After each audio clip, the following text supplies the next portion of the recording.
No, you're not looking. Hold on. No. Hold on.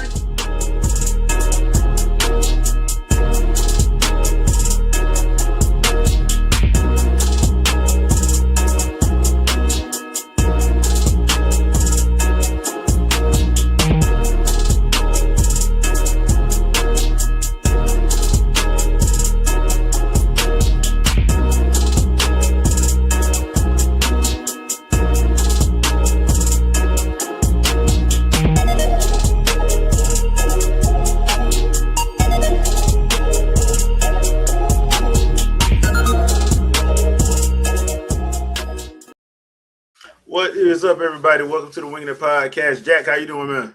I am here, man. Glad to be here. How about yourself? I am making it. Andre. I've been having a fun week. Just a fun week. Explaining Yeah. things to people Yeah, you over and over again. I don't know what is going on in your comment section, but whatever. Bro, whatever. Real quick, before we get started tonight, for those of you, a lot of y'all may not know, but the original leader of the guy who brought most of us together, Quan, for the Gamers at Large, he did pass away last week. We found out I think it was Wednesday. So we're gonna have a quick little moment of silence for Quan, because he was the guy who pretty much brought all of us together when we were Gamers at Large. So our 10 count moment of silence.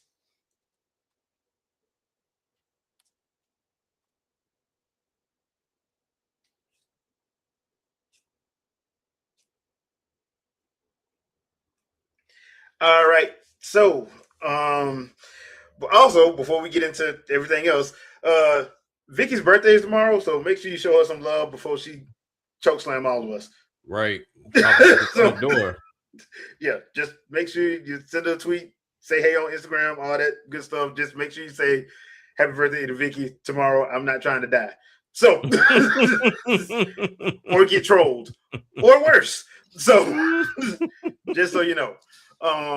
But like we normally start these things off. So, what you guys been playing? I'll start this one. I beat the well, I didn't beat it, but Final Fantasy Rebirth demo. I Okay. finished it. I hate Sephiroth. Hey, don't we all? Sephiroth. Making me feel like I'm insignificant. Mhm. He just come through and one shot of boss that I'm catching hell for. Mhm. At this point, I can't help but be a hater. Your hair is luxurious. You're tall. I'm just gonna hate now at this point. I'm just hating. For no other reason, I'm just hating. Playing some Pragmata. I don't understand why people hate this game. They do?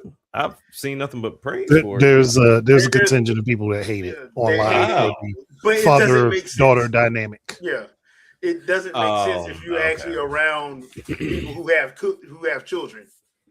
Gotcha. Okay. If you're around people who have children, you're like, yeah, what you're saying doesn't make sense. That jump back into Fatal Fury City of the Wolves. Love Blue Mary. Like Masha Inui. Cannot stand Nightmare Geese. Wolfgang Krauser. Wolfgang Krauser, one love. Wolfgang Krauser. The most pretentious, evil bastard I ever heard. But I do wish they could have got the guy that did the voice on the OVA, if he's still alive. Because that Okay. dude has better. No disrespect to Patrick Sates. I just like that dude on the OVA. He just did a better job when he was talking trash. Because Yeah, he was smooth with it. he was smooth with it, man. He really did sound like he was like annoyed that you were that weak. Yeah. Like, bro, like, dude, that's not fair. Like, you're stronger than everybody. It's not fair. So you ain't got to hurt my feelings while you beat me down. I mean, I need there's a reason why Terry didn't want to fight no more. It had nothing to do with him getting beat up. If you haven't had a chance to, please watch that OVA. It's hilariously awesome. especially I what would- happens to Joe. I would suggest watching all of them. Watch that one- Fatal Fury, then Fatal Fury 2, then the Fatal movie. Fury the movie. Yeah. And if you have a day, just cut 6 hours out of it and just watch all of Well, them. actually, Actually, it's about because the first OVA ain't but like 40 minutes. The yeah, second you're one right. So it's probably about is probably about 4 hours. about 4 total. Because I think the movie is like an hour and 45. Yeah, The movie's about an hour and 45. But like the first OVA is like 40 minutes.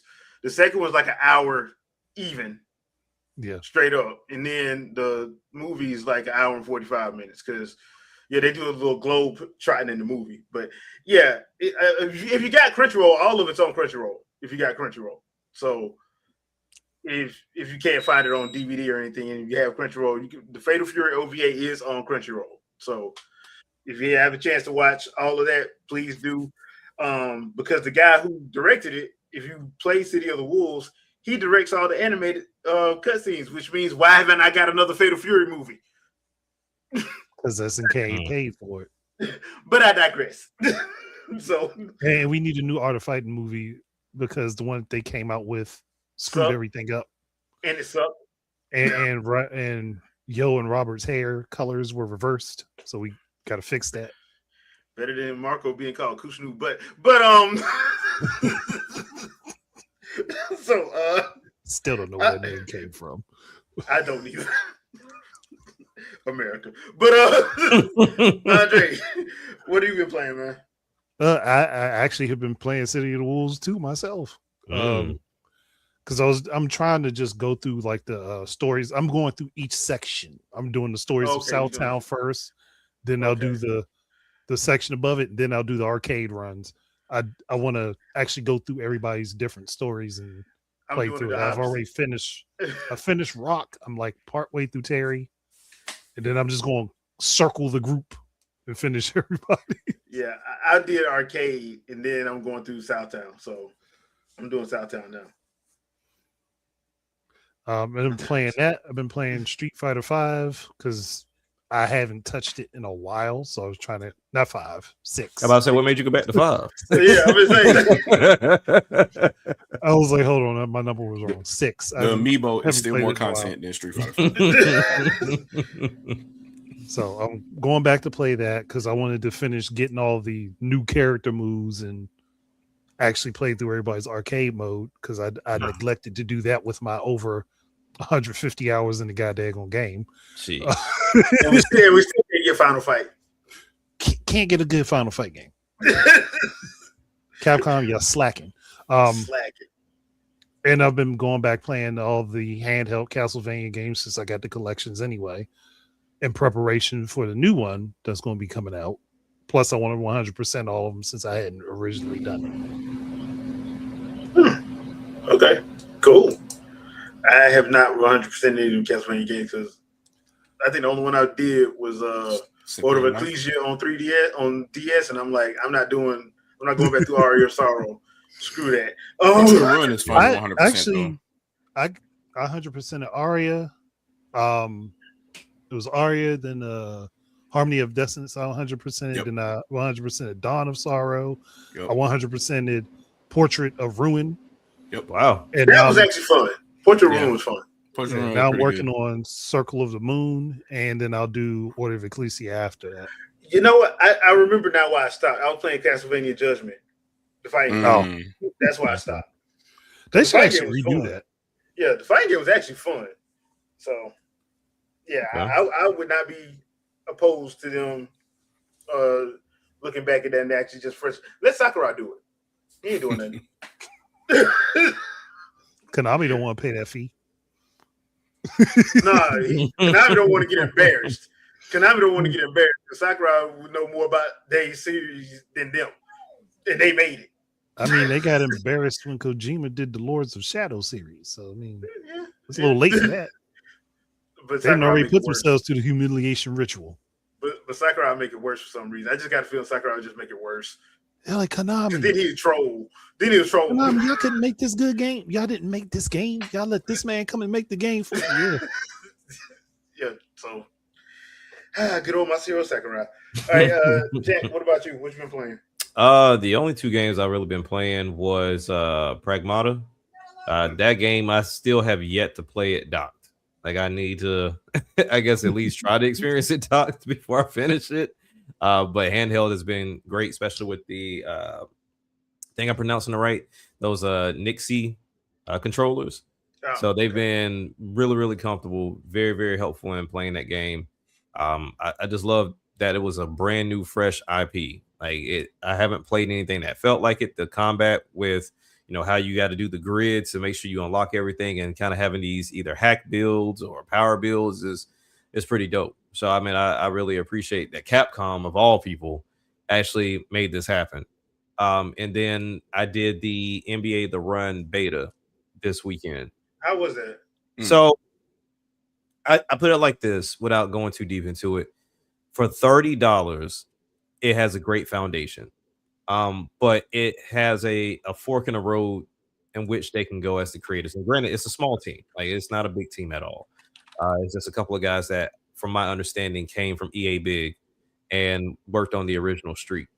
So Okay, cool. it's like, okay, they know what people are looking for and just try to put their own spin on it. So I think there's a lot of interesting changes that I think works out, whether you're talking about like the roulette system, to where, let's say I go into a game and I might play a game that's regular, twos count as twos, threes count as threes, everything works out fine. But then you might run into a game mode of Dunk Fest, to where everything counts as ones except for dunks, and dunks counts as threes. So now it's going to be like an initiative just to dunk the entire game. So I like that aspect of it. No more jump balls. You all have to run and dive for the ball in the middle of the court. So I think that's pretty cool. But they do have a lot of work to do. The game in itself, it worked pretty well from what I saw with the first beta. So it worked pretty well. There are some things that are a little weird, to where when you inbound the ball, for whatever reason, sometimes it just floats down the court. I don't know, like your player just misses it. But there are some things that they do need to add. Dunks are a bit lackluster when you actually do them. Shooting is way too easy, like way too easy in the game. And then, of course, you always want the creative player aspect of it, because when we're talking about who we're playing with, you're playing with NBA players and you're playing with 3 legends, and everybody's stats are, for the better part, almost maxed out. So it's like you kind of have that, everybody's kind of overpowered in a way. But you do have people such as like Steph. He can be wide open and miss a dunk. Like it is very common for him to miss a dunk. And then the stealing is kind of weird. So there's a lot of work they have to do, but they've been very active on Discord. I think I get messages about them updating stuff almost every week. And they've expressed, even though they had a vision as far as how they want the game to go, they have been willing to change regardless of what they thought was right. Because they've got like an overwhelming response to, hey, this needs to be adjusted or this needs to be changed. Because if I'm not mistaken, they created every animation by hand. So it kind of gives like that stop motion movement in the beginning, but then they went and they changed it because people said that it wasn't smooth enough, and they went against their better judgment and listened to the people. So the game runs smooth. I think it needs to be a little bit faster. I don't want it to be 1-to-1 like Street Volume 2, but at least, take the good pieces of it. All right. Because, even now when you talk about doing the crossovers, that's one of the biggest highlights of that game was all the moves you can do, like all the tricks and off the heezy and throwing it off the backboard to yourself and, doing all these different spin moves. And there's 2 tricks you spin and you like shove, and that's about it. Like you don't you don't go through your legs, you go behind you don't do none of that. So it's a growing game, and I think that's the biggest thing that I think a lot of people are going to take issue with, is that you're essentially getting ready to buy an incomplete game for $30 because it releases on June 9th for all platforms except for the Switch. Yeah, that ain't a lot of time. Mm-mm. So it's not NBA Jam, but more like Street 1 then. Basically? It's more like Street 1, because Street 1 was kind of bare bones in a way, and then 2 came with all the sauce and the flavor with it. And then 3 they made Stretch just damn near unstoppable. Him and Dr. J was damn near unstoppable. I'm like, bro, come on, dog. Yeah, so I mean, they have the ability to go the right way, and the best example I can give for anybody that played the game, AEW Fight for Forever had so many avenues it could have went down to be a great game, and they went down every wrong path conceivable. So, so they can do this the right way, but at the same time, if they're looking for funding by people purchasing this game, they're gonna have to rely on people knowing that they're buying an incomplete game, with the intent of constantly adding and improving the game along. So you're essentially paying for a game in development, not to mention, because we've been getting a lot of spooky situations where online games are getting shut down. This is one of those games. There is no offline mode. Oh, I ain't getting it in.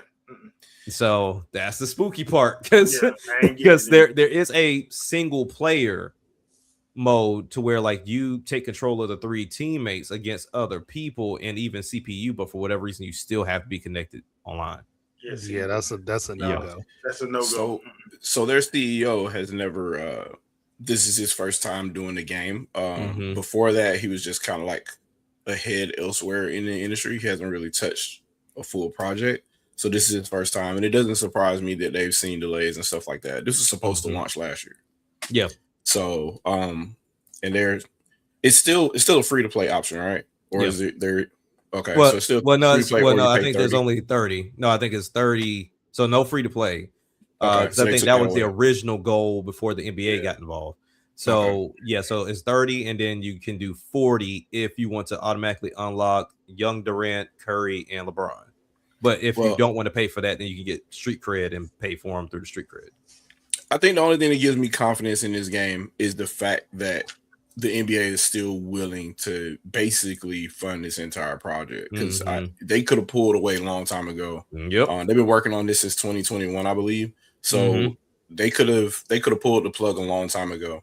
So if they, I don't know, I just have somewhat of confidence in that, because the NBA knows they need to do a lot more marketing if they plan on expanding the way that they want to. So they need to get as many fans as possible so they can get butts and seats. Can I just state the obvious? This would have been so much easier if they just would have kept EA Tiburon. Oh yeah. Yep. It's so much easier if they just would have kept that together. Thank you, Viticello and EA. We appreciate you for that. They could have kept Tiburon. They could have kept EA big to begin with. Yep. And this wouldn't even have been a thing. So now you got like half Dead Space people working on a basketball game. I mean, that they've never worked on before. Yeah. So I mean, obviously they got to figure it out one way or the other, and they got plenty of influence to look from. So I'm as long as it ain't like Playgrounds, because Playgrounds was just they tried to make an arcadey simulation game, and that just don't work. Like, no, if you're gonna make it arcade, make it arcade. If you're gonna make simulation, make simulation. Make up your mind. Just make NBA Jam. It's cool. If you're gonna do that, just make NBA Jam. Like I said, NBA Jam. That's an arcade game, which means I don't have to simulate actual shooting. So but so I mean, other than that, I mean, we had fun. Me and my son were taking turns because we thought we were going to be able to do local, and that's another thing that's kind of worrying me too. Like, we didn't have the ability to do local anything. So I don't know if that was just for the beta. Don't know, but like I said, they're very vocal, so it's not like they drop these things and go quiet. They're very vocal on Discord, so we'll see. It better support game share, because buying 2 copies sounds kind of wild. Like, ain't nobody doing that. Ain't nobody doing that. All right, Shadow, what you been playing? The normal Streets of Rage 4. But I did I tried something new. So Reset Era and a couple of, like, I think RGB, a couple of those other sites or whatever have been following this little project that this guy had been working on. He made like a bunch of Atari Jaguar emulators long time ago. And his new project, for whatever reason, he just felt like he pulled a wild hair out of his butt, and he decided, hey, I'm going to make a really modern version of the Killer Instinct emulator. It was called KI AIM back in the day, before it was on MAME. And it's called Big Instinct. I just tried it last night, and I think I played till like 5 o'clock in the morning. So it's really smooth and really good, and you can tune KI1 or KI2 to 60 frames per second, or the original arcade mode of 53 frames per second. So it can feel exactly like how you want it to be. You can add whatever revision of the ROMs you want in there for glitches and all that other kind of stuff. So I'm going to be a fan of that, and I had a blast with that. I was able to do pretty much everything. There was no off anything with regards to timing or anything like that. I was immediately able to jump in and do a 77 hit ultra real quick with my boy Jago. Shadow, real quick. Just real Shadow, quick. Real quick. Shadow. Sorry. Were you able to play in 20 frames per second though? You said I should play it in 20 frames per second? Were you able to play in 20 frames per second? No, I can't do that. It wasn't a Switch 2 proof. So because only Switch 2 can only play games at 20 frames per second. So it was 53 and 60 is what I tried it at. Oh man, that's lame. They should have 15 and 20. Yeah. but for my Killer Instinct fans in the chat, if y'all want to, y'all can Google it and find the guy, whatever. He's got a Patreon and stuff if you want to add stuff to it. It's free for everybody right now. He opened it up to everybody. But if you want like all the little goodies, they have a way for you to do netcode online play and adding like different resolutions. Like you want to play it at 4K or some crap like that. They got little filters and stuff like that to make it look good, but you gotta donate to get those. So, but the playing it free, it's literally just it's like a 1-to-1 copy of the arcade machine. So, it worked fine for me.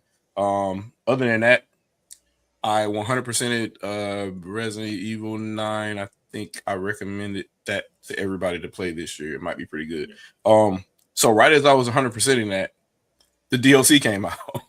so Leon Must Die. So which is weird because they're like I had to force it to apply. It wouldn't just automatically spin up when it checked for updates when you launch the game. I had to go to eShop and kind of like force it. And then after I went to eShop, I closed eShop, closed the game, reopened it, manually did a software update with the start button, and then it came up. I think it's just one of those things where it either got stuck in a loop or I had the game suspended while it was supposed to be shipped to me. Oh, that's probably what happened there. Yeah.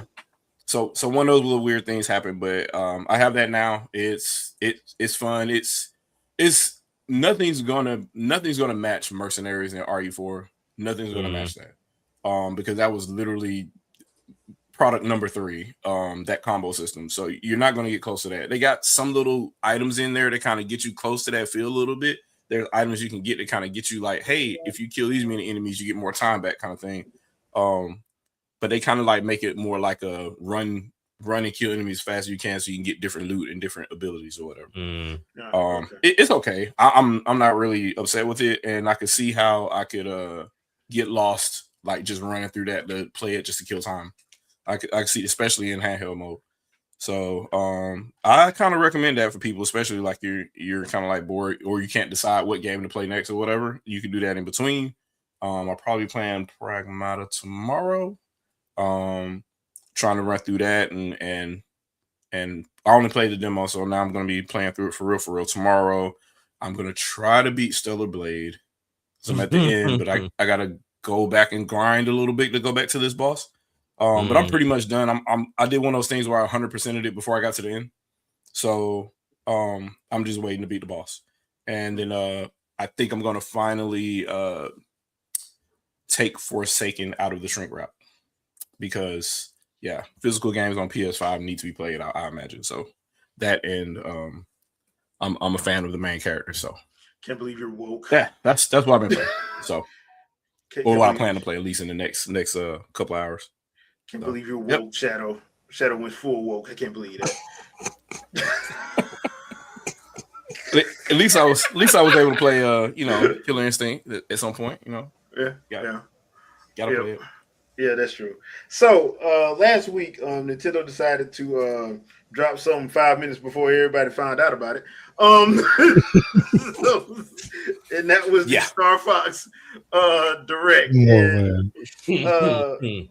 I'm like, bro, okay, at this point, it ain't even petty, it's trolling. Yeah. Well, he's like, so we got leaked. All right. All right. Are y'all upset? No, we ain't upset. We ain't close to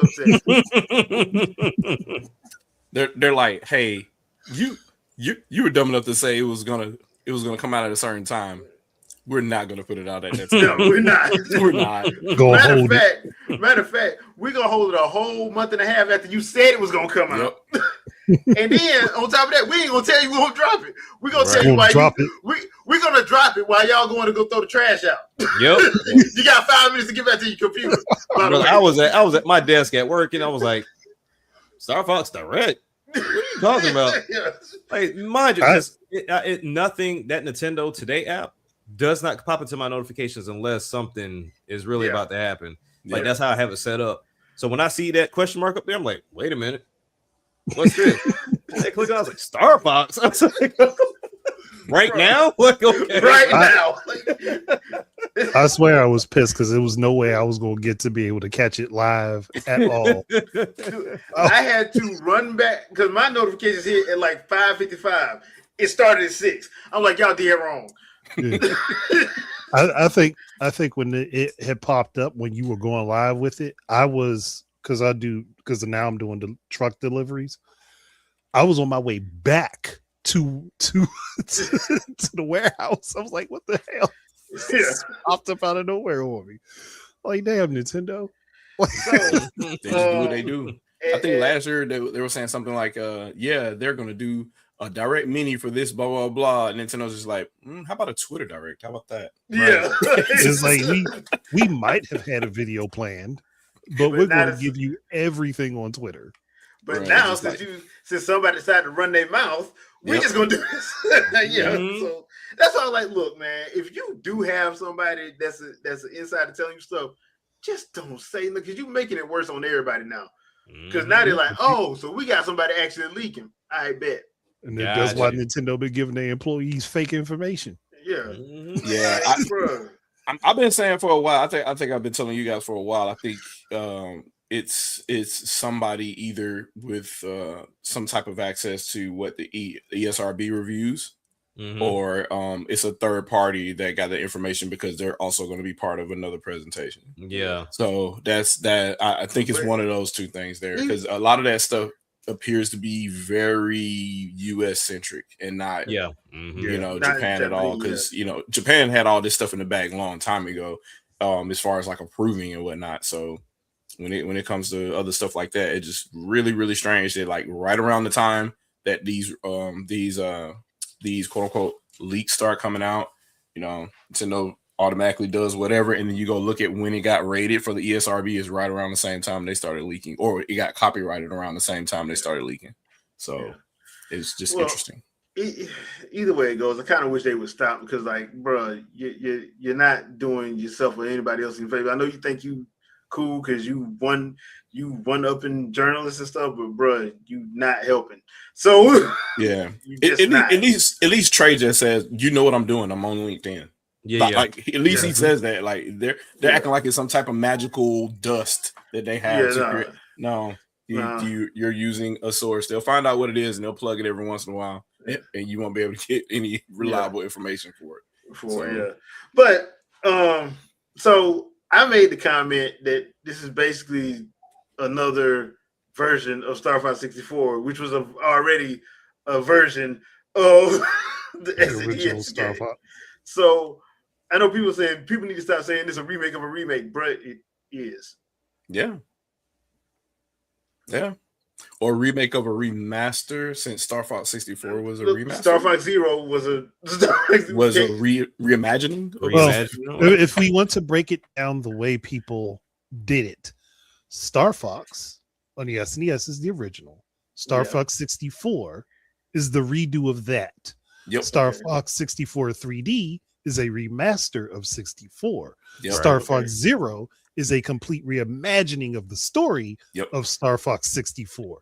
So now Star Fox is a remake of Star Fox 64. Like, but isn't a reimagining technically a remake? Yeah, I'm like, I get that. I get there's a slight difference, but it's not much. It's not much, yeah. So yes, it's a remake of the reimagining.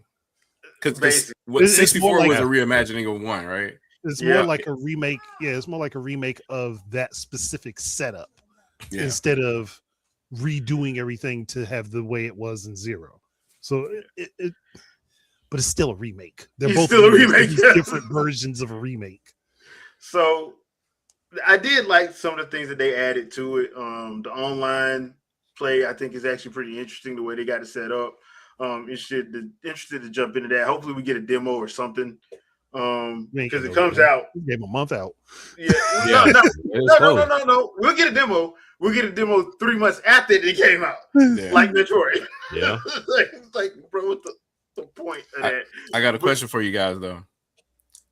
Do you think Nintendo put all this R&D in place to just make one entry of this? No. This is just they're already planning long term. Yeah. My only problem though, and this is because I like different art styles. I don't like the realistic. I know some people love that. I'm not a fan of it. I kind of wish they would have went with either the art style they did for the Mario Galaxy movie or did the art style for Zero. Because I'm sorry, that's not as expressive as you can get what they got. Yeah, Galaxy was silly. I understand though why they did that. They literally just called it Star Fox, and it's a homage to the original game. Yeah, so I understand why they chose that art style, but it's just to me like I'm just not feeling it. So I heard. So I was told last night. It was like, "Yeah, Jay ain't feeling that." I was like, I'm liking the gameplay. I'm just not feeling the art style. Yeah, I don't like ultra realism, man. I just don't like. I'd rather have something because, like, gaming for me is for me to decompress. I don't want to go back into reality. If that makes sense. Like, I don't want to. My whole point for gaming is for me to get away from that. And to chill for a couple hours doing something completely different. Like, I wouldn't want a realistic version of Mouse PI. Hey, have a little Speedy Gonzalez and so that's what Jerry I'm running around. Yeah, so but being able to see the detail on their face is going to be a problem. That's going to be a problem. Yeah, so because I already have a problem. Y'all already know how I feel about Falco, but I'm like, bro, that don't look right. Yeah, I mean, I think he does look like he got the attitude of Rivali, though. He really does. Yeah, I'm like, he really does. But he's better than Rivali. Anything is better than Rivali. Anyway, I'm about to say it didn't look bad to me. I really like what they presented. I understood what they were going for, and like I was telling the crew yesterday, I think the reason why we're getting, I guess you could say, kind of like a fourth or fifth entry of Star Fox, if you will. Zero just didn't do well. And where we had a conversation last night, because I knew where it was going to go. Nothing on Wii U did well per se, but Star Fox got beat down. Like even with it, like most people focusing on the controls, other people were like, "Okay, it's not a good game at all." But that was BS. But it is BS. And so when you look at the last successful Star Fox, we say 64, and because I don't even know what 3DS did, but we could say everybody kind of resonates. Was 3DS Star Fox good? Adventures was technically the last successful Star Fox game. Well, not as successful. It got over a million. You said Star Fox Assault? No, Adventures. Assault didn't make over a million. Yeah, Assault didn't do well. Yeah, because when I look at like I said, I'm on the outskirts of Star Fox. Even if, let's say, even though Adventure sold over 1 mil, the one that people keep going back to is 64. Because I think the people that are resonating with Star Fox they like the on rail. They didn't like the ground missions, which I don't understand why. Yeah, I don't understand it either, but that doesn't make any sense. But if we're talking about, okay, why did they start back here? Okay, let's start back at the original and then pivot from here, because I think if Zero would have been successful, that probably would have been where they started going in that direction. So they're just starting back at ground zero for the lack of puns being there, but they start back at ground zero to say, all right, cool, this is what y'all liked. Now let's see where we can go from here, because you've shut down Assault, you've shut down Adventure, you've shut down Zero. Now we got to find out what direction we're going to go with this franchise, but I do think they already have an idea of what they're going to do with it. I just got the one thing that kind of frustrated me about that, like the Wii U hate in general killed so much advancement there. It really did. I believe that was Miyamoto's last time developing a game. Wow. Because I think I think Star Fox Guard was the last. Yeah, I that don't was the think he's last working one. on nothing else. Yep. He's just consulting. He's not Yeah. because So that was the last thing we had. Like we could have had more if that sold moderately well or whatever. Well, but the I other think thing he's done too, now because of that. the other thing too that I hated about the whole Star Fox Zero discourse was one, it's Platinum Studios. You mean to tell me you don't think they know what they're doing? Two, Right. my nephew at the time was like 6. He loved that game. You had grown men sitting there pretending like they didn't know how to doggone hold the freaking gamepad. I'm like, bro, come on, man. They didn't play it. Yeah, They just got man. feels on the internet and decided to spread it. Yeah, You had grown men that couldn't play through it on easy mode and get through the first level successfully. Yeah. And the thing was, it didn't take long to grasp because it took me like halfway through the first level. I'm like, oh, okay, I get it. And I was good to go. I do want to point out one thing. I want to point out one thing about the new Star Fox game that I said could have been done if they would have redone Zero. Toggle to switch from third to first person. Yeah. The same thing that you could do on the Wii U. Oh yeah, Hopefully it's that there. was in the first game. I think that was what I had wanted them to do. I'm like, the problem was there was so many games on the Wii U that have multiple control styles, and that's what to me that's where they messed up because there's some people who didn't want to just let them play third person viewpoint pro controller. Just let them do that, like if that's what they wanted to do. But the problem was you had. I hate to keep going back to them, but they were the ones that was doing it. IGN, game trailers, they was all doing all the regular hate. And I'm like, did y'all even play the game? Because once again, if you read their review and you actually play the game, you're like, am I crazy or are we playing different stuff? Because that don't feel what you was talking about is not what I played. So they had a review due Monday. That's what that was. Mm-hmm. They didn't want to play on that platform, but you're paid to do it. So you're paid to do it. So and then like game trailers where Jeff Keighley was before he started doing whatever it is he's doing now. They did the same thing. I'm like, bruh, it's clear that y'all ain't playing these games.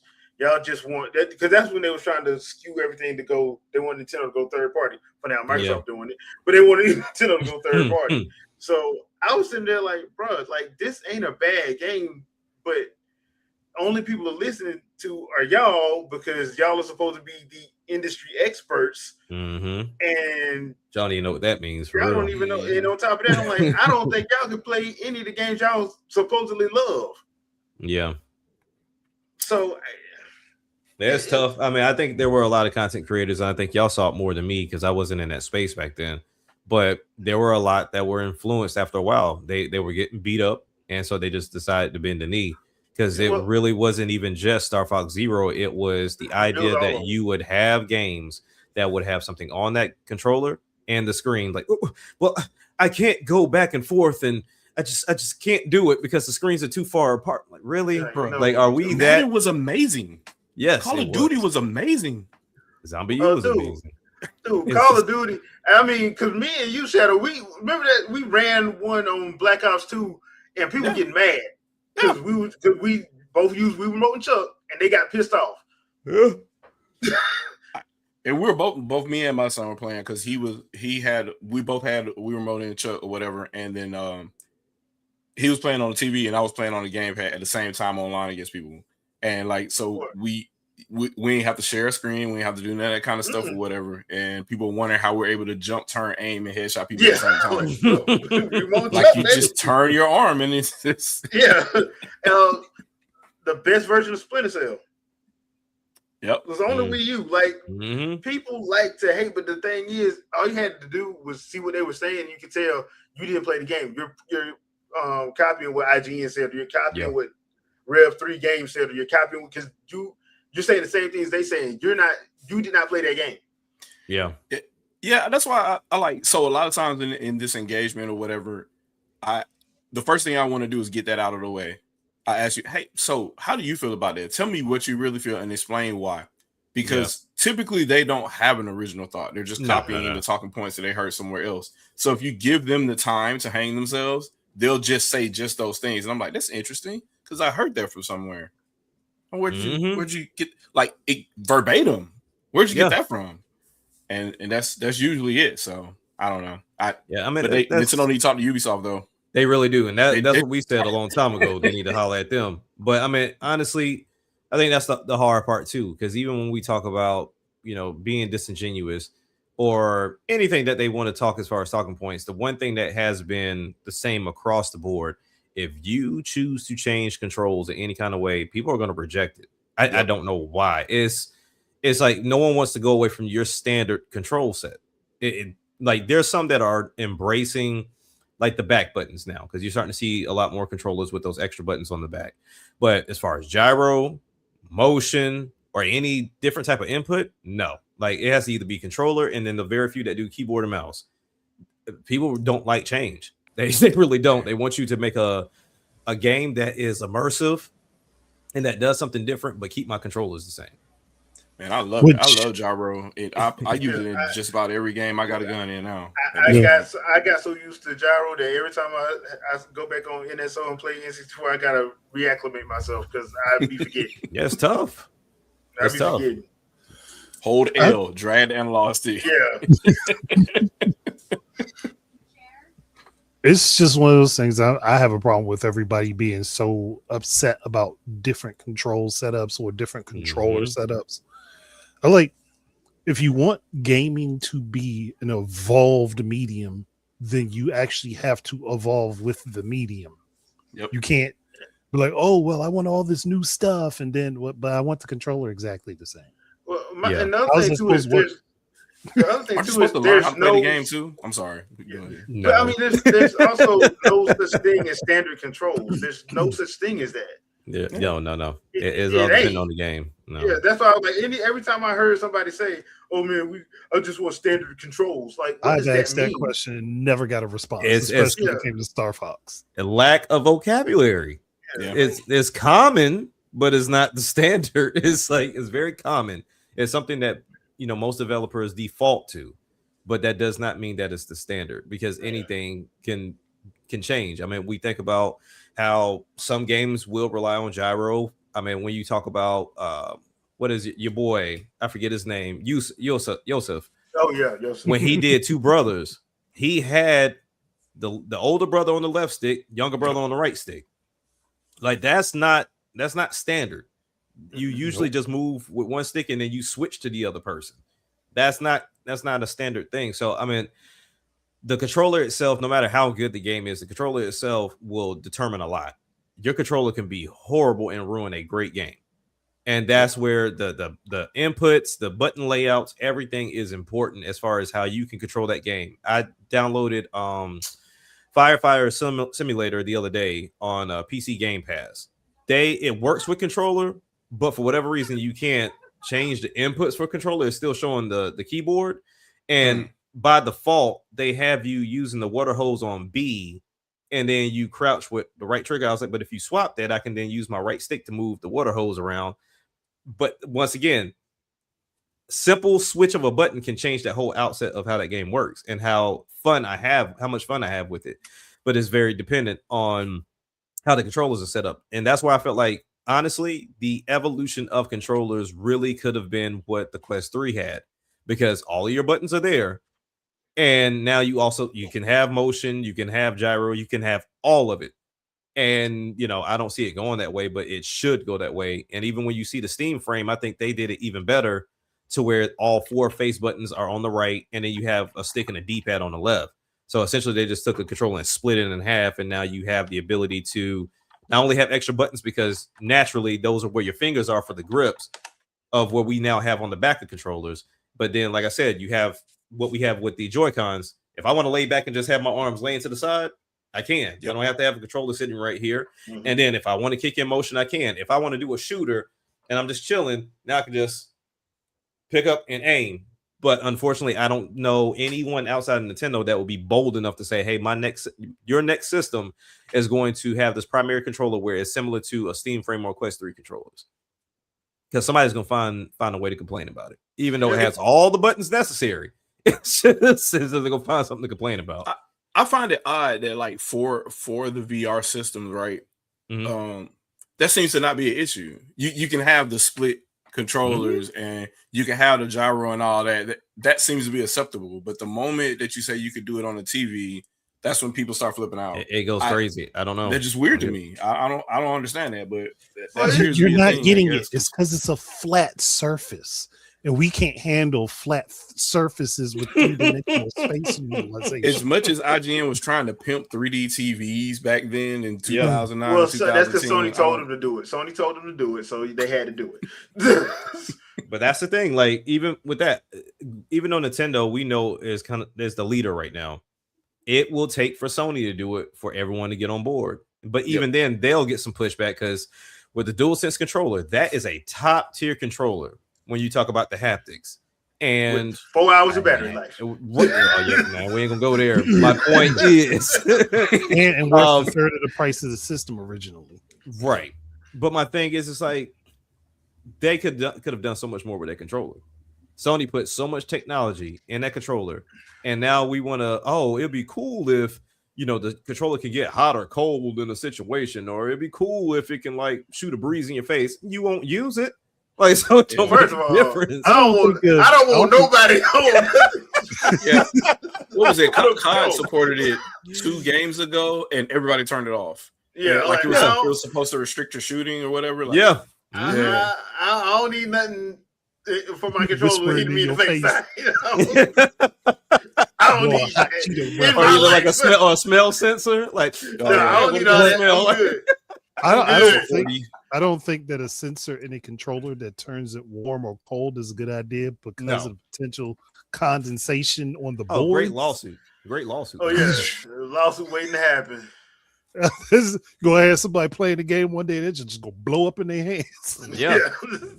But I mean, honestly, I love the innovation that comes with it. It's just both the consumer and the developers have to get on board. And even though we constantly go back to it, there's a reason.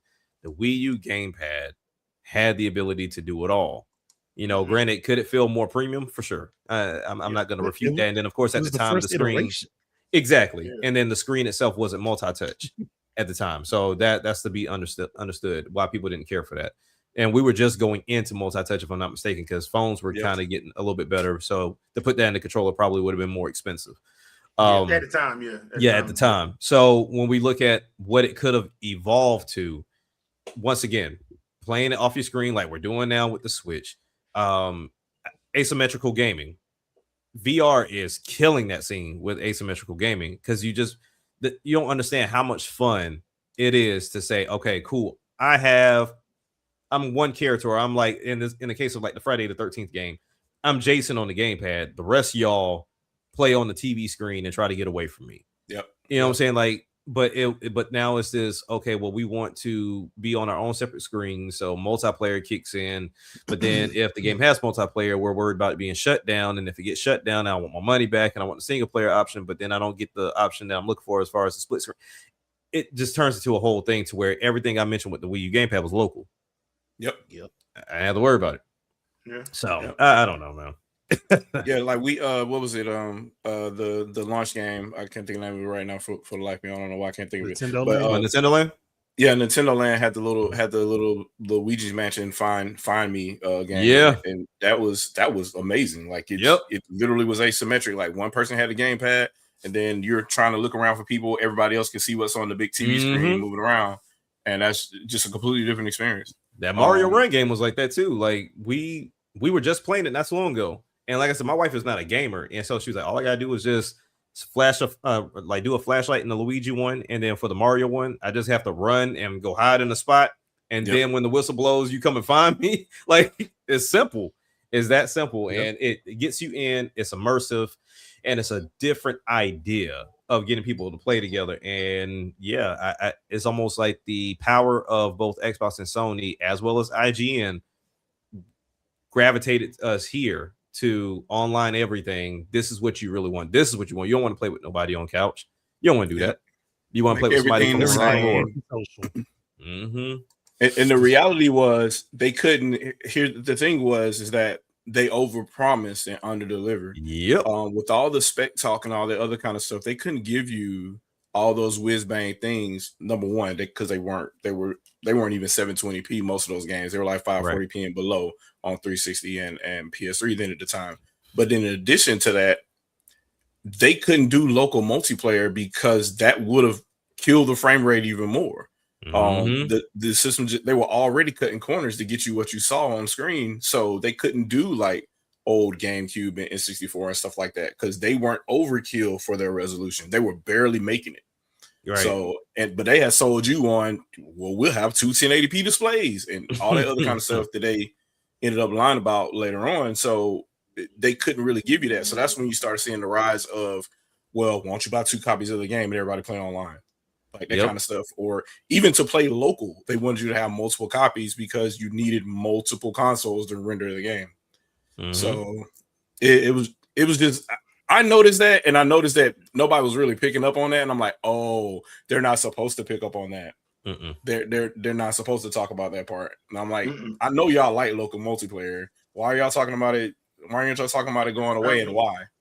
And yeah, because they killed that, and then now, if you notice, now everybody is, oh man, why does it have couch co-op? One of the big things about Halo Infinite that I hated was what the first thing they said, we're bringing back split screen multiplayer. Couldn't do it. What the other thing they said, they was like, oh, we're gonna have co-op for we have campaign co-op. Couldn't do it. I'm like, stop promising stuff that you ain't got working.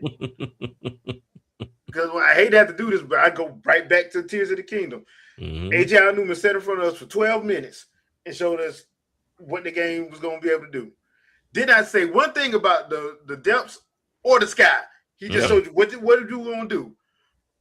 Because it works. If it's there by release, great. If not, it'll be on the cutting room floor and it'll be a DLC. But the thing was, everything he showed in them 12 minutes worked. It was there. It worked. Yeah. Gotham Knights, none of that stuff worked. Halo Infinite, none of that stuff worked. You leave Gotham Knights alone. They went from being four player online to 3-player to 2-player by the time of release. Because what Suicide Squad changed too, didn't it? Suicide Squad changed too. Yeah. Halo Infinite, we're gonna have split screen multiplayer. We're gonna have campaign co-op. None of that stuff was at launch. I stopped playing. I never finished Infinite. Because they lied. Yeah. They lied. They tell you they were gonna do stuff that they didn't even have working. I'm like, how you gonna sit there and tell somebody about something and you ain't even got it working yet? Because they were planning to have it work. Right. Then don't bring it up. That's about as bad as doggone Everwild. Oh, so we love that you have this game. What is it about? We don't know. Now that right there is the biggest no. Like, you don't come to me, show me something. I'm like, hey, we loved what we saw. What's this game about? No, the problem was that wasn't the problem. Jack, that wasn't the problem. The problem was they did this live at a doggone event. Like, you didn't talk to them before, bro. That was nuts. What's this game about? Your guess is as good as mine, sir. We're exploring possibilities. Like, I don't know. We just gonna straight Peter Molyneux this. I probably would have if it was me, I would have BS my way through it. I'd have came up with something. Live speech, kissing babies. Meanwhile, Nintendo here having full-on Treehouse Lives where they showing the whole game running. They just showed you Astral Chain. You're gonna buy that, by the way. They just showed you you 5 games that you're gonna buy. Working like it's supposed to. To me, Microsoft is cool, but they ain't gonna ever live that one down. Like, you don't show up with something and then tell me, I don't know. Like, we'll let you know when we find out. Like, all right. What? Like, hold on. So, are you working on the game or are you just speaking? No, I'm working on it. Then why don't you know what it is? We just exploring some stuff right now. When we land on something and it feel right, we'll let you know. All right. And that's rough because we live in a world where Duke Nukem Forever actually came out. Yeah. Oh man. So I don't know what to tell you at this point. Like, at least we saw what Perfect Dark was going to be. Yeah. And we saw what Beyond Good and Evil 2 was going to be. And we all looked at Perfect Dark and was like, this is supposed to be easy. This is not hard. What are you doing? Want to know something really ironic though? The game, The Medium, which was a launch title for the series. That's a Wii U concept. It really is. I'm like, that is a straight up Wii U concept. It really is. You mean to tell me everybody saw this and said, this fits on Xbox? I'm like, you out your goddamn on mind. Hell, Sunset Overdrive. I'll do you one more. Pragmata. Oh yeah. Yeah. Pragmata would have definitely worked with the Wii U gamepad because it'd have been so easy and quick to be able to do the hold on. Cap, you gotta remember, Capcom back then was allergic to money. They can't. That would have broke out of hives. I'm still not gonna let them get away from that. No, they still allergic to money. What you talking about? We ain't got Mega Man 11 sold well. Let's not do another one. Look, right. The only reason why we got Pragmata is because it's in the RE engine, which means technically it's Resident Evil. So I'm not gonna let you spend that one. I'm not gonna let you spend that one. According to them, technically it's Resident Evil because it's in the RE engine. Hold on, then that means Street Fighter 6 is Resident Evil. It is too. That's what I'm saying. I'm like, dude, that means Monster Hunter is Resident Evil. Actually, they're on Xbox. If you haven't wait. This is Resident Evil. Remember how they said that Resident Evil Remake 2 and 3 could not work on the Nintendo Switch. Correct. But then you put Monster Hunter Rise on the Nintendo using Switch. that engine. I don't. So what do you mean it can't work? And this was a better version of that engine. Why are you asking questions? Look, man. Look, first of all, we wanted y'all to use the cloud version because reasons, and because we didn't want to spend the money. Reasons. But we want y'all to pay us for it. We'll pay for that crap. No, it's in the RE engine, man. It's in the RE engine. Anything in the RE engine is Resident Evil. Okay, I mean, I played the demos for all of them. Yeah. Demo. I was not buying that. All right. Well, as fun as it is to talk about Capcom and them breaking out in hives when they have to actually make money, there was something. We gonna make some cash. Why am I itching? Yeah, they're allergic right now. It's bad. They're making too much money. Yeah. No, honestly, I don't. You know what? I'm starting to think it's not even money. I think it's expectation. Like if we make this good game and I put it out there, they're gonna make us want to do it again. We actually gotta work. We actually gotta work. But we don't want to work because I run the risk of it selling well, and then you're gonna be asking for more. And hold on, no, because again, me and Jay talked about Street Fighter 6 2 years before that game came out, and Capcom damn near bar for bar took what I said and put it in that game. Every video he did, except Sean. Except for Sean, yeah, and they screwed up Alex. Yeah, and they ain't put Sakura in. Yeah, well, Kenny Omega had to do Alex, so Kenny Omega, man, my thing is, ain't no better one-win game. I can actually say this for another game. I think we talked about this before, but Star Wars Squadrons. If you go back and listen to my idea for multiplayer mode for Star Fox Zero, Star Wars Squadrons is damn near the same thing. Yeah, I remember that. Yeah, I think there's only 2 or 3 differences. It's almost the exact same thing, and it took them 5 years to come out with that game. Which ideation time would have started around when I put that video out. Which, honestly, if you just look at Star Wars Rogue Squadron on GameCube, you could have had the idea for that, but that's just me. So, it's the problem that they had specific things that I said that happened in Squadrons, which is why I'm like, somebody saw my video. Yeah. Somebody saw it. The whole team might have saw it. Somebody saw it. But so much in the vein of like the Metroid Prime remaster, apparently Halo 2 and 3 are getting remakes. They are in development. We already know about the Combat Evolved getting a remake. They're cutting from what I understand of what this article is, you can find this on Pure Xbox. From what I understand and from what they're reporting, basically they're cutting the multiplayer out of 1, 2, and 3. They're just doing a single player. I'm buying it. I'm buying it. So if I remember correctly, the stories were solid enough for a single player. Yeah. 1, 2, 3 Reach. Yeah, 1, 2, 3 and Reach are 4 was all right. 4 was all right. It's just Cortana was. Yeah, she was tripping. Yeah, but that continued for 5, so you had to know why she was going crazy. It just. But as far as like a straight up complete story, I think that I can understand why they would go that route. 1, 2, 3. I would do that too. Because if I'm just trying to get it out there and put it on other systems, I can do that. Yeah. Because think about it. I'll even put it to you like this: if it does come Nintendo's way, most people play that single player anyway. Yeah. They would. You ain't wrong on that. Because I'm like, yeah, they would. Look at the Metroid Prime fans. We play for story. I think the other part about that too we're missing as well. I think that Halo remakes for Nintendo platforms would definitely use the local co-op more. Mm-hmm. The system was just built for it. Like you literally hand somebody another controller and you can play. So unplug it and hand it over. Yeah. So I think So I can understand that.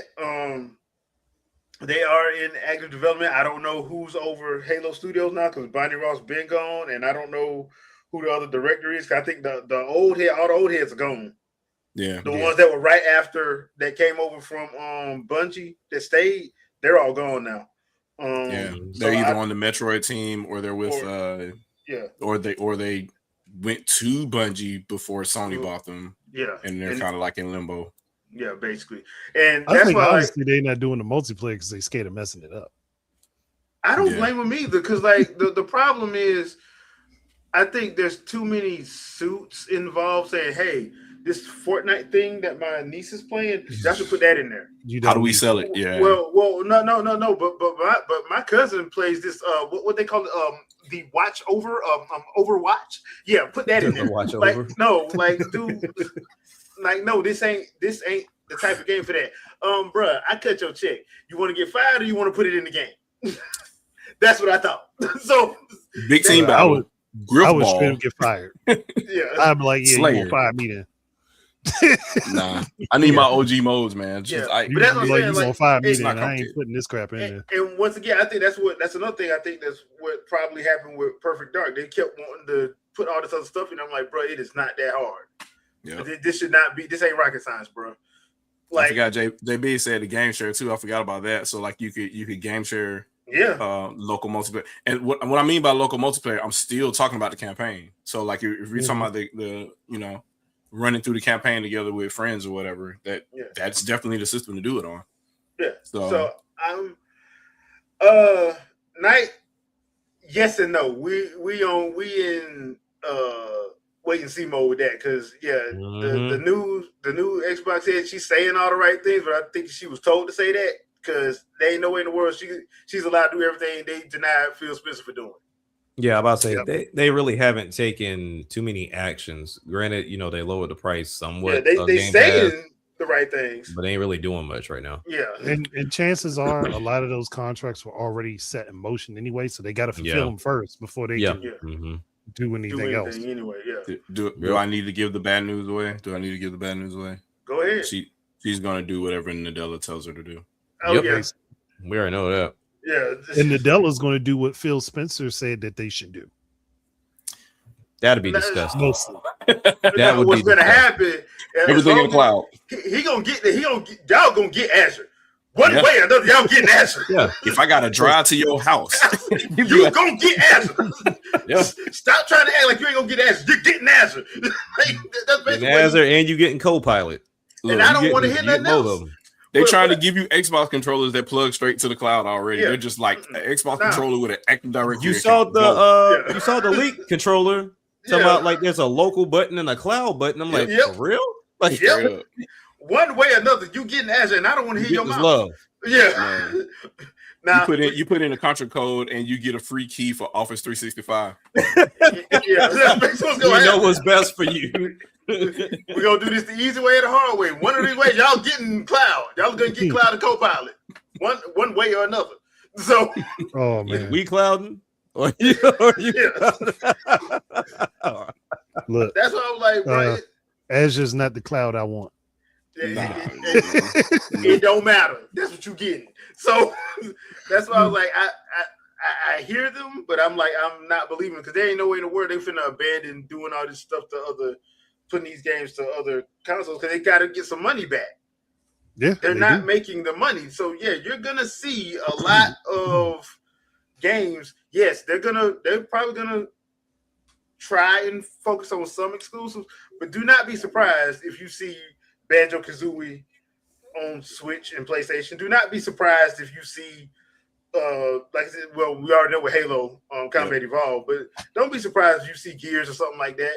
Gears 1, 2, and 3. Don't be surprised. Don't be surprised if you see the retro collection on Switch. Don't be surprised. That should have been moved over. It should have Yeah, been, but that should have been a launch game. That would have sold. Yeah, but that's why I'm like, don't be surprised. You already see what Minecraft Dungeons 1 and 2. Like, come on, man. They're not Capcom. They're not allergic to money.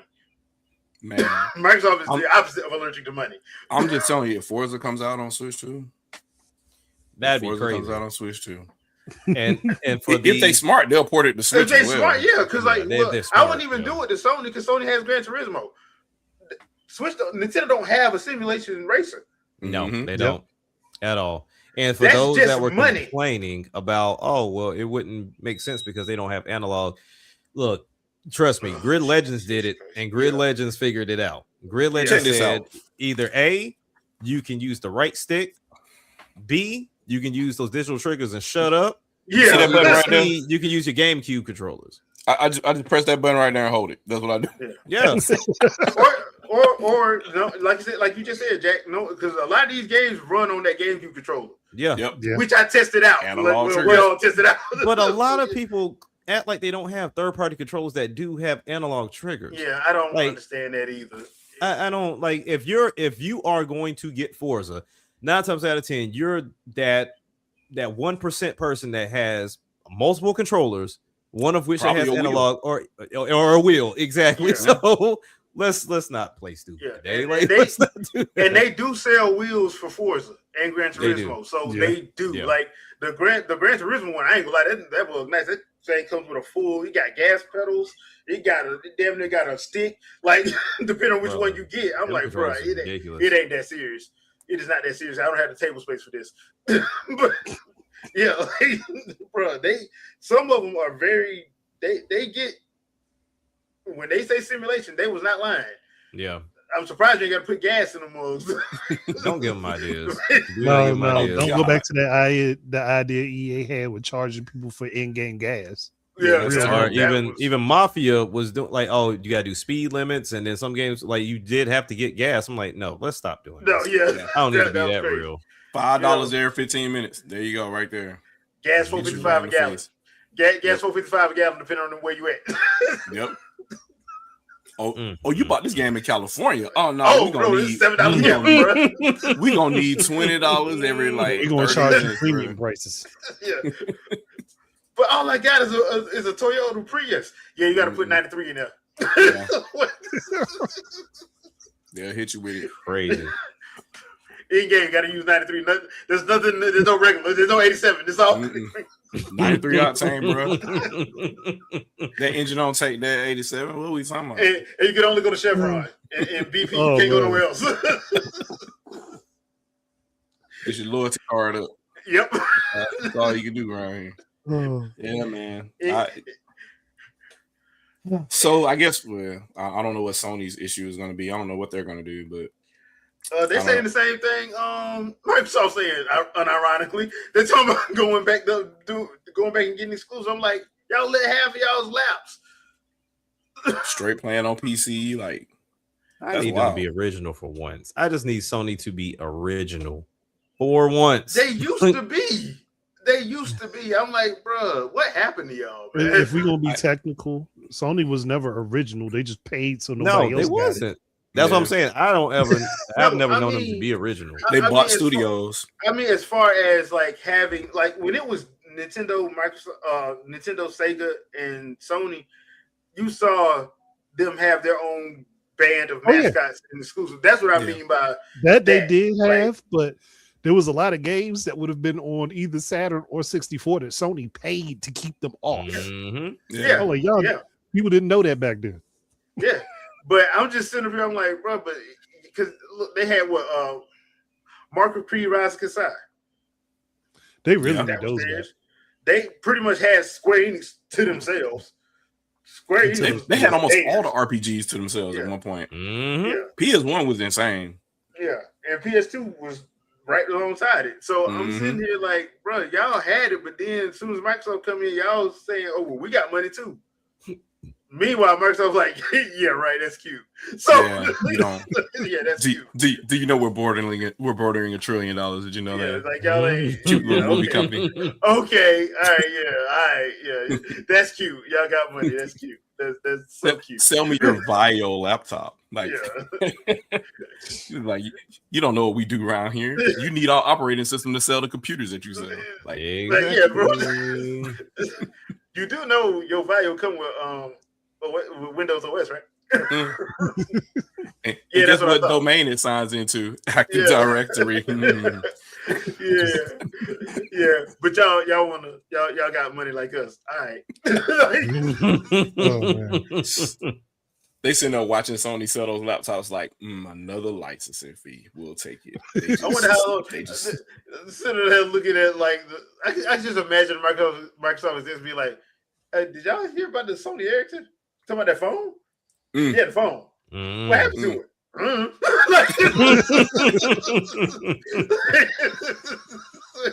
Yep. Sony ate those and threw them away. Yeah, But they were solid phones. Charged too doggone much for them, but they were Yeah, solid phones.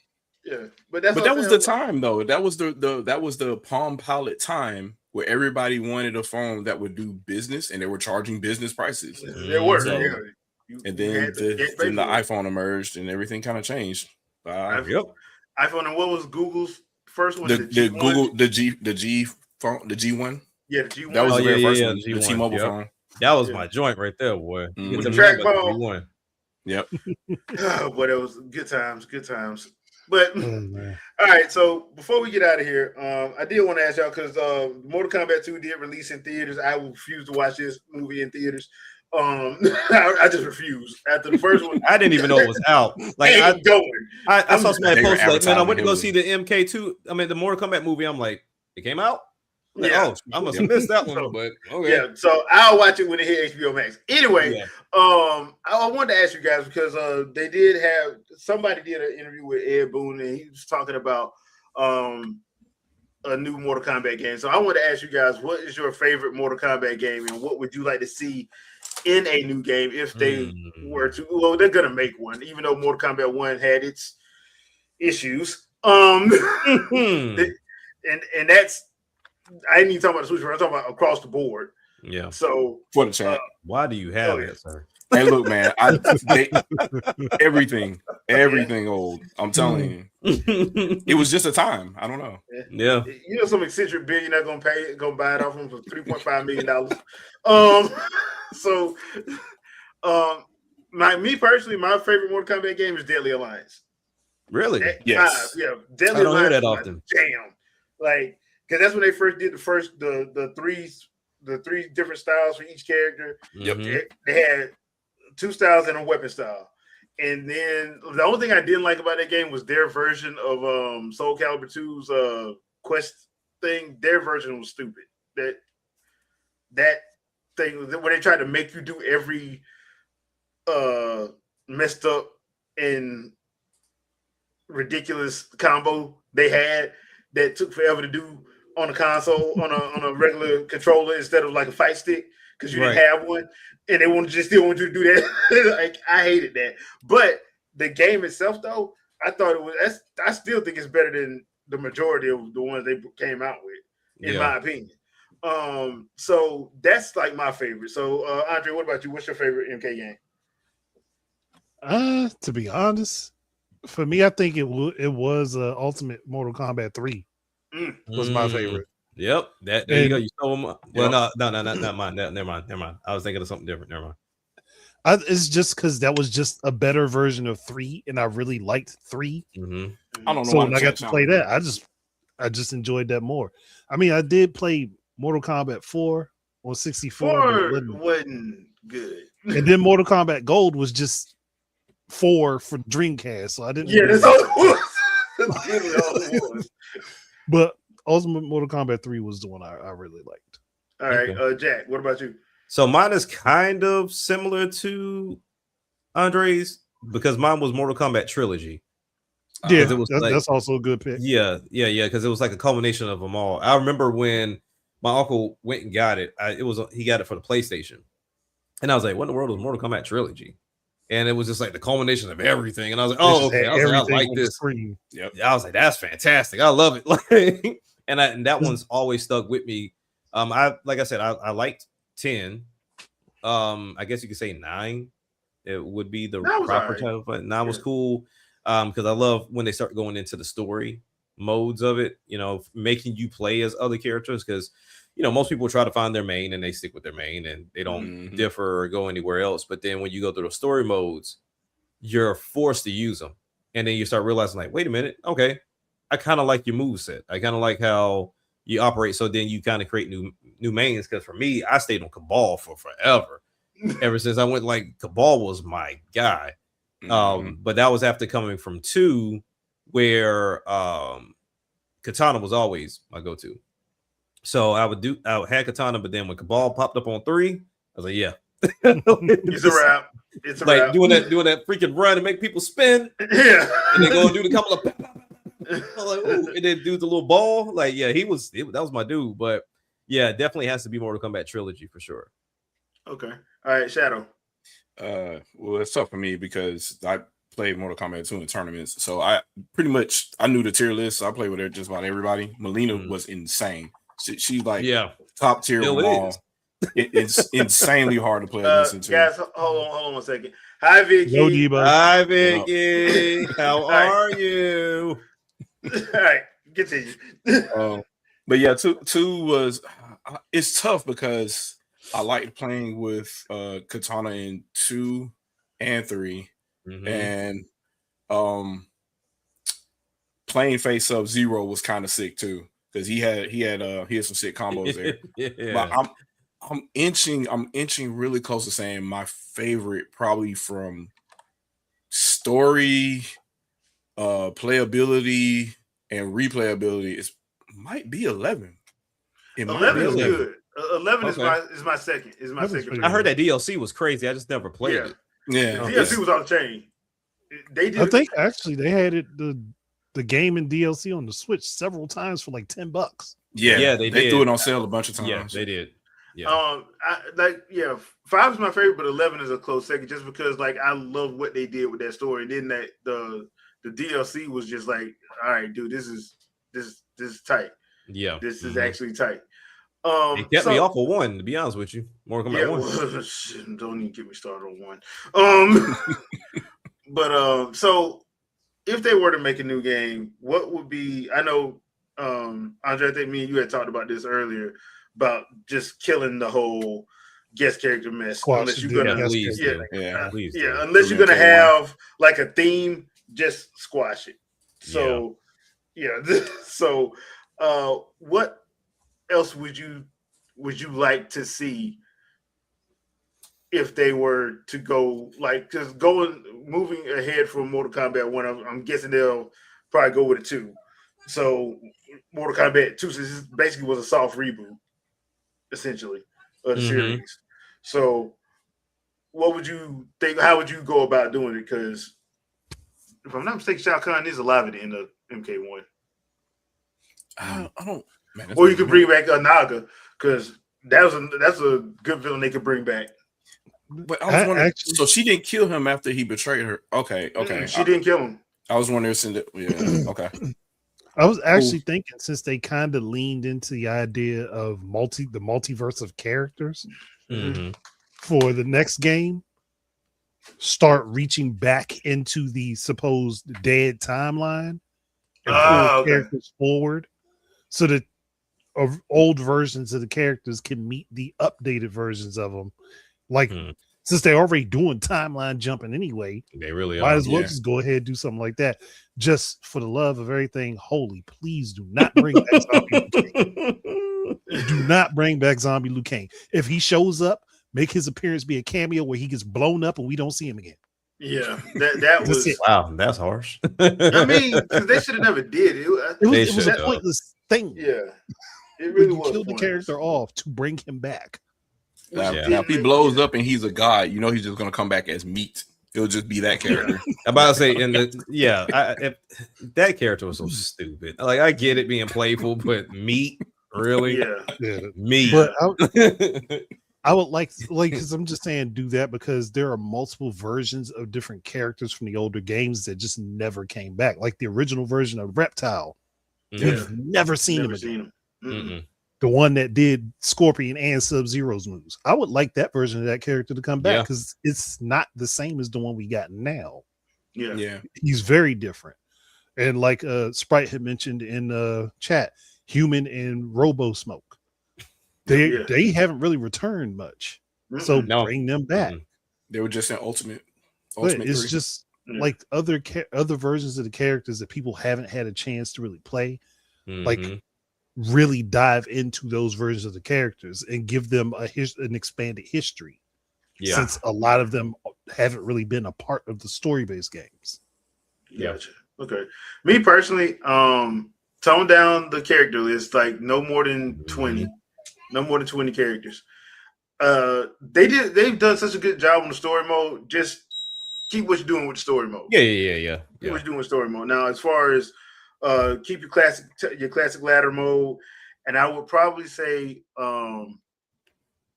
probably do something like they did in Mortal Kombat. One of the few things I did like in Mortal Kombat 1 was that branching mode that they had where you could like do different stuff to get different things, like different in-game stuff like power-ups and stuff like that. Okay. Bring that back and just probably expand on that.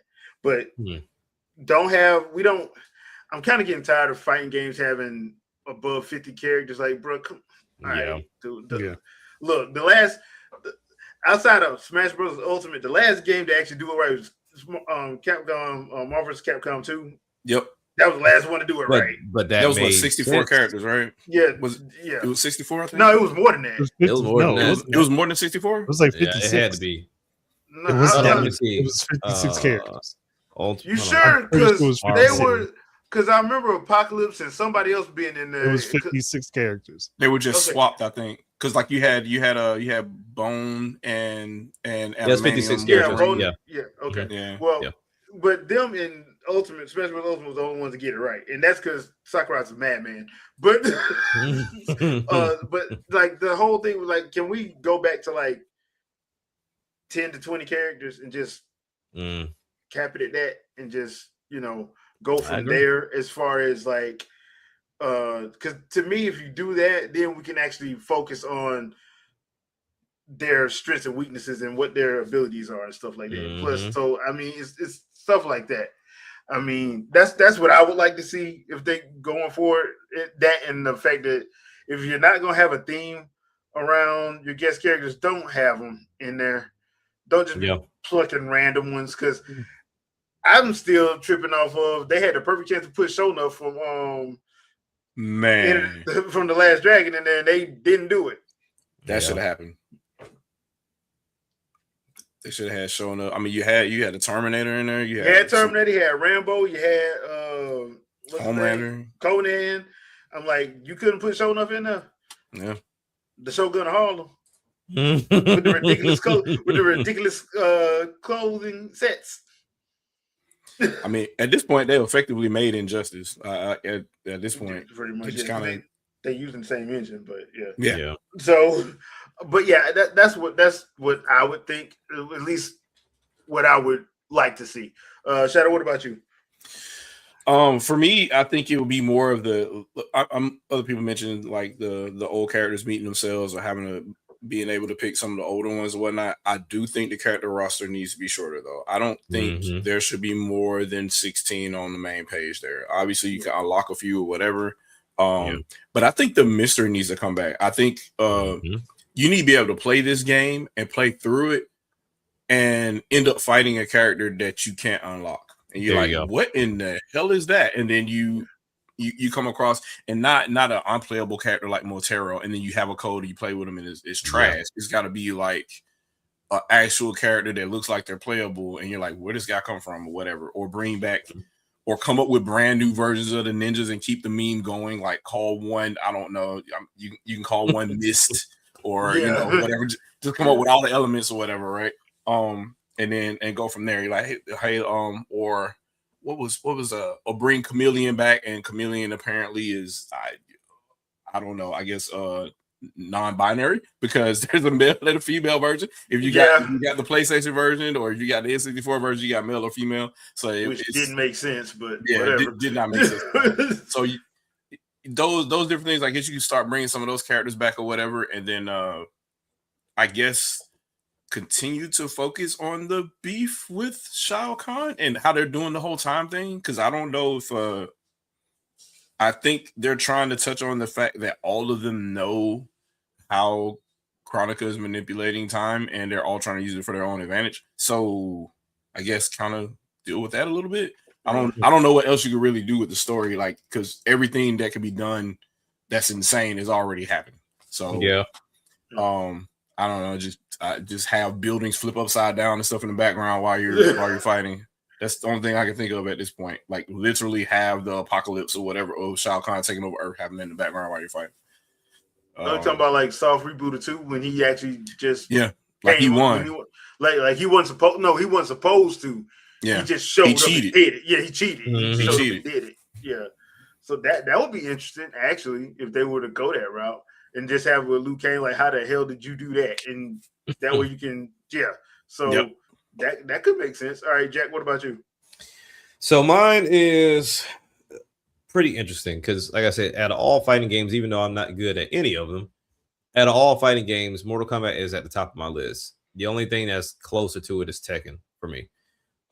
So with Mortal Kombat, I think where we are now, I don't mind the story. I'm with you, Jay. Like, they seem to know what they're doing as far as story is concerned. Yeah, I like that for a fighting game because I think the key thing that I notice a lot when we get into these conversations about games, you guys know a lot about the lore because you like dig into it and you understand it for what it is, to where when you do story modes like this, is in your face. Like, it's right there in your face as far as like, okay, this is why Liu Kang entered the tournament. This is why, you know, Shao Kahn decided to do what he did. This is, you know, Raiden and Shao Kahn being related in some kind of way. You know what I mean? So like, giving some substance to these characters is key for you to continue to evolve them over time, right? Like when we got Mortal Kombat 3, I was like, why is Sub-Zero's mask off? Like, you wouldn't know unless you read like the dialogue that you'll see at the arcades that they have just going before they show you who had the high score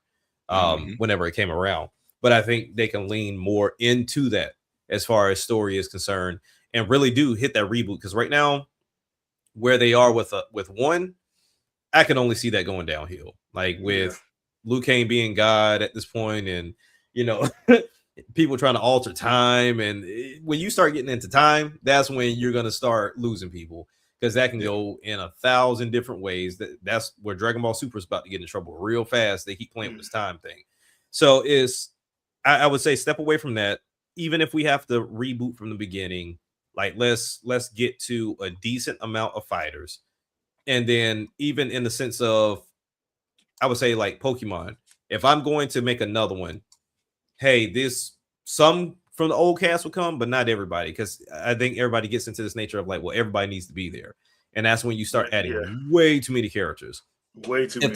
If the story does not permit for them to be there in the sense of you playing as them, that's different. Like Shadow said, if Liu Kang's off on a journey somewhere because he has to go figure something out, or if you look at the original movie, like who killed his brother, let me meet him in the story, but I just can't play him. Like he's pivotal to the story, but he's just not going to be a playable character at that point in time. I like the old school work to get your characters. That was the key thing I loved about Tekken. I remember when my uncle rented Tekken 1 and Tekken 2 when it was on PlayStation, and I never knew how to unlock certain characters. But it was like, oh, you got to fight as this character and then beat this character to get that one. And then they'll pop up in the rotation. So it's like, oh, who is this? Like, who is Roger? Who is Jack? Like, why am I fighting a kangaroo right now or fighting a reptile with boxing gloves? Like, this is nuts. And it gave mystery because you didn't know who you were actually going to get. You didn't know who you were going to fight, opposed to going through that same like 9 or 10 round lineup. So I would love for that mystery to come back of let's say we have a roster of 10 fighters with a total of I say 15 or 20 at the end of the game, but ultimately you have to decide who it is that you have to fight and use. I don't know if I want to go as detail of like certain move set, because that's where Dragon Ball was doing it for some of their games of like, oh, you have to hit this person with a Kamehameha to unlock this. I don't know if you want to get that nuance of unlocking somebody, but it could add some flair to it, especially if you're trying to figure out like, okay, what is it that I need to do to unlock this character? Like, I know I have to fight him, but what move do I have to do? And I think about like Marvel Cosmic Invasion, where it's like, hey, Spider-Man needs to defeat Venom, or you need to do this many moves to unlock this the token for that level or whatever.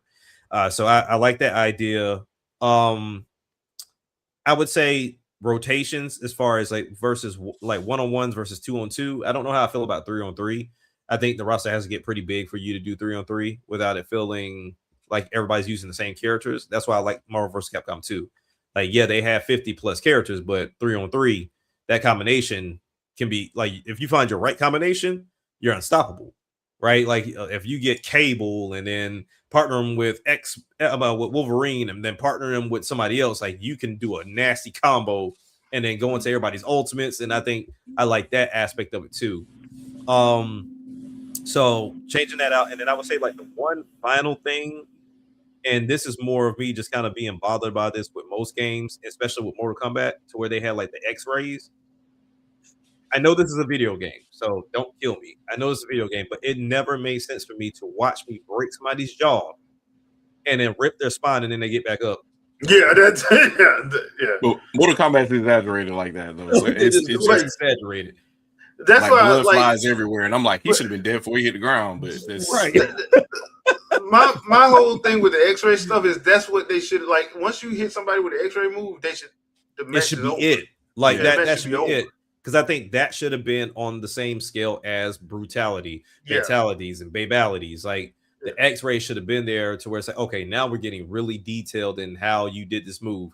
And even if you're gonna go the X-ray route, take it from KI.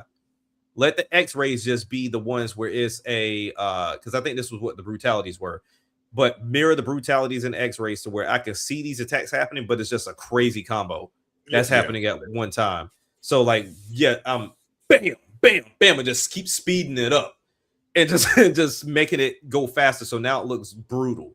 Like the brutalities were something crazy, and then you were going heavy with the combos, and then they explode. It's like cool, but now we can get more detail with the X-rays. But yeah, I mean, honestly, outside of that, I think Mortal Kombat does do a good job.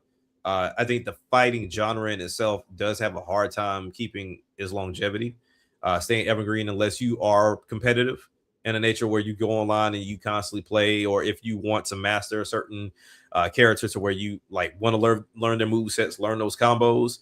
But honestly, for me, deeming myself as a casual player when it comes to fighters, I think that's what turns me off 9 times out of 10, because I really can't spur out like those big combos like that. And then when I'm in the midst of the fight, bro, it's fight or flight at that point. So like I'm not remembering nothing. Like especially when you fight against somebody like Melina and somebody knows how to use Melina, you're never touching the ground. No. So you make one mistake, you're done. And some of those combos are way too long to even try to way too doggone long. Even if you do have a freaking fight stick. They're just they're just ridiculous. The old dollar combos from Mortal Kombat 3. Yeah. Shadow, you got a question? Say Unreal Engine 5 the games look amazing, but when Unreal Engine 5 the games look amazing, when third party come over there, Nintendo owns the kernel.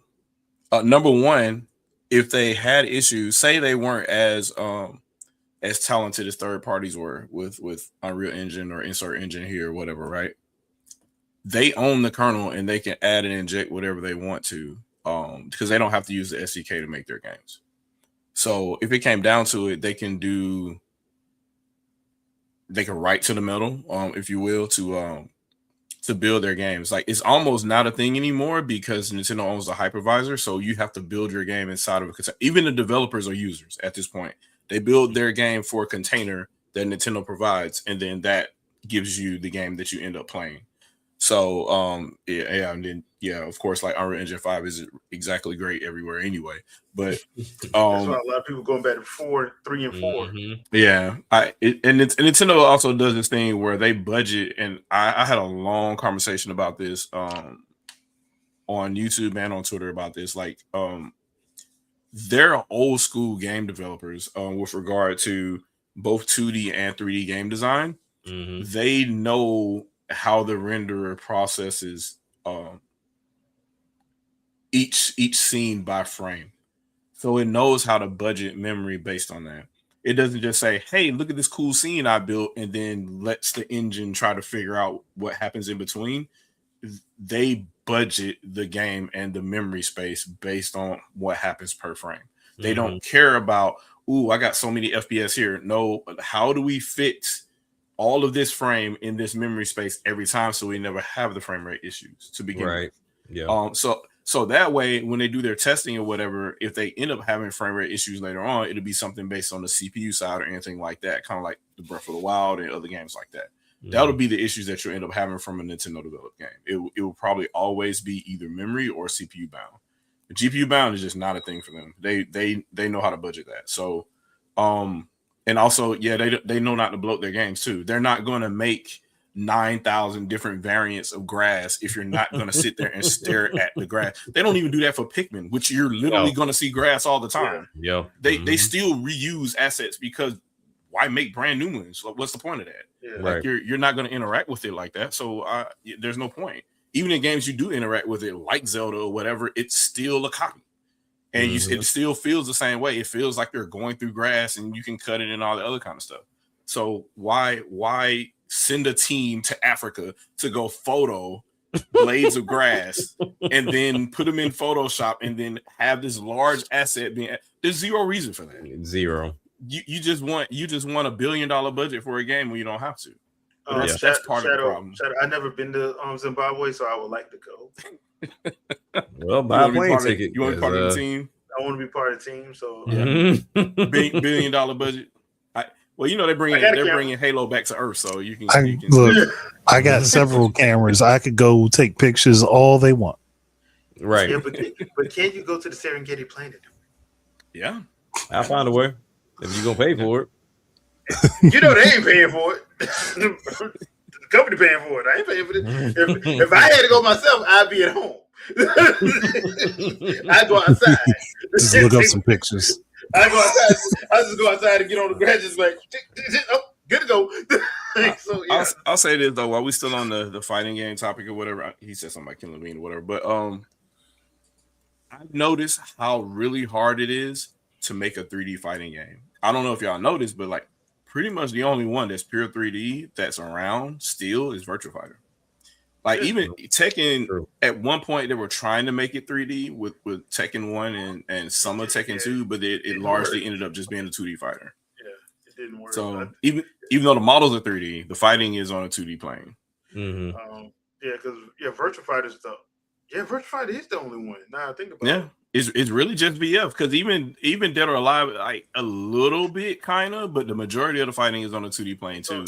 Is the Pokken in that? Would that be considered 3D? Not really. It's when it changes. Okay, I got you. Yeah, right. It like Virtua Fighter, you're literally 3D space, and your attacks, you could miss an attack because you kicked somewhere different in 3D space, and it literally will whiff. Versus like they're kind of like programmed in for like Tekken and other fighters or whatever, because it's based the characters on basically follow you as you're moving around. Yeah, the hitboxes and the hurt boxes are not in 3D; they're in 2D. So, but VF I think is pretty much the only one that's still around that's fully 3D like that. So that's why a lot of people like VF from a technical standpoint. They liked it more than Tekken and Dead or Alive and back then, because it was just a better technical game as far as like being truly technical. Yeah, it kind of feels like karate for real, because you depending on what you do, what move you do or whatever, you will miss if they aren't on that side. Like they could literally just be leaning one way in another move, and it's not going to clip them because in 3D space your leg wasn't there. So it's It's Wow. interesting, but oh yeah, Tekken 4 had the 3D environments, Well, and Yeah, they but were it trying. wasn't true. I was thinking about it, but Fighting Vipers technically would have been too because it was the same engine. Yeah, Fighting Vipers was too. It was the same thing. I didn't play And by him fighting it was Vipers, just so you were in more of like you were in cages all the time, but yeah, it was they were kind of forcing you to do combat. Yeah, and Fighting Vipers actually hit more like Tekken than Virtual Fighter. Yeah, those hits. Oh, and the rising, the wake up attacks. Yeah, those are pretty strong too. Yeah, when you see Bond hit somebody with a punch and they go crashing through a gate, crashing through. Yep. So they had like the DOA kind of like you got knocked through a thing kind of impact. So that was kind of cool. Yeah, I miss those games. I need to go play Fighting Vipers. I haven't played it in a while. So I get it on my Xbox. I'm just booted up. yeah. All right, peeps. That's gonna do it for tonight's podcast. Thank you, everybody in chat, for coming through. We appreciate you. Shadow, anything you want to pimp out? We'll see soon. We'll see what's going on there soon. Yeah, I got stuff coming. We'll talk about it when we get there. I'm trying not to have y'all on a how can I say this? A string. Yeah, a string and a content diet because he just won't. Shadow don't never post nothing no more, and then a video comes out of nowhere and you're like, oh, cool. Yeah, I'll try to update as much as I can, but I don't know. When I have time to sit down in front of Final Cut, I do, and when I don't, I don't. So it is what it is. Gotcha. All right, Andre. A video that I thought was going to get me a lot of backlash that has not, surprisingly. The Steam Deck is a failure. That's literally the title. So I'm surprised it hasn't, because people act like it's the best-selling device known to man. If Wii U is a failure, if Wii U is a failure, Nintendo, it was in stores. Shadow, it wasn't. Sega Dreamcast is a failure. It's not a niche device. Is a failure. Yeah, but the arguments in the video, like I said, it's a documentary length video. It's an hour and a half. Oh wow! Because I did a lot of research, and I'm very well thought out. I go over the potential arguments against everything that could be brought up about how it's different from everything else, to show that there are other things that did the exact same things that it supposedly does differently. So if you are willing to sit through that and actually listen to what I have to say, I implore you to sit and listen. Said listen. I'm gonna let you know right now you're wrong in your video and they ain't watched it yet. like several people have done, and then when I have like completely destroyed them, they've just erased their comments. Of course. Yeah, that's the thing to do. That's pretty much how that works. Appears to be common. Yeah. Yeah, but there's that, and I do plan, hopefully, by this coming weekend, to have my "What If Sega Saturn Was Successful" video out, which will also be the same length. Okay. I'm just warning you ahead of time because I've done the research. It will be long. Still got the Wii U one queued up, man. But again, wow, if you listen in and pay attention to what I said, it'll be all right. Just don't be like the dude that came into my Nintendo 64 What If video and said I was spouting opinions, but only got about 20 minutes into the video. Wow. Because I will destroy you. That's it. All right. Jack, what about you? So I plan to do a video kind of giving my breakdown of my run with NBA The Run. So just to kind of give my pros and cons as into where it stands and kind of what I said here. Like, is it worth $30 to me? I think it is if they had an offline feature. Like, once they add that, I think it'll be worth it, because there's just too many games just getting shut down at this point in time. So the last thing I would want anybody to do is pay $30 and then lose their game maybe 2 or 3 weeks after the fact because something went wrong. Like, granted, like Shadow said, the NBA can back it, but if the people ain't there, they ain't gonna keep the money flowing. Yep. So we'll see how that goes. The idea of a Steam controller video was going to happen until one, you couldn't get them because they went out of stock real quick, and then two, it came out too close to Mother's Day, so I used that $100 elsewhere, and then so I'll wait until it comes back around and it's available, because it is something that I do want to dabble in solely because I really don't like the idea of using keyboard and mouse in my living room. I really don't. It's too much of a headache. So I'd rather have a controller that can replicate as much as possible. If not, then just stick to games that work best with controls. But I do want to entertain if it's worth it. If it's not, but right now, like I said, with what 8-Bit Doe is doing, and then even them talking about, ooh, would you guys like a trackpad controller? I'm like, does that mean I need to hold off? Because that means if you do it, Right. I know you're going to do it well, and you're probably going to make it cheaper. Yep. So, and it'll work for more than just the Steam machine. There you go. So. It'll probably have the ability to wake my PC up and everything else. So I might sit back because they've been on fire as of late. So we'll see how that goes. But yeah, that's pretty much it. Just kind of wrapping up the music stuff too. I plan to send out the album to a few people here and there to get some feedback. I hadn't done that since like my first album. So I'll send it out. So if you see a link pop up randomly on Twitter, you're one of the few. But definitely will look forward to feedback when it comes down to that album. But that's about it. All right. Me personally, I'll probably put up some more shorts this week. And a couple more other things I'm working on. Gonna try to start back doing live streams on Saturdays. So no idea what I'm gonna do. I may just jump back into doing the Dark Ages because I think I forgot to finish it. So you forgot to finish it. Yeah. So I think I'm just gonna jump back into Doom the Dark Ages. I'll probably do that. Show my Xbox some love this weekend and live stream off that. So I'll probably do that then.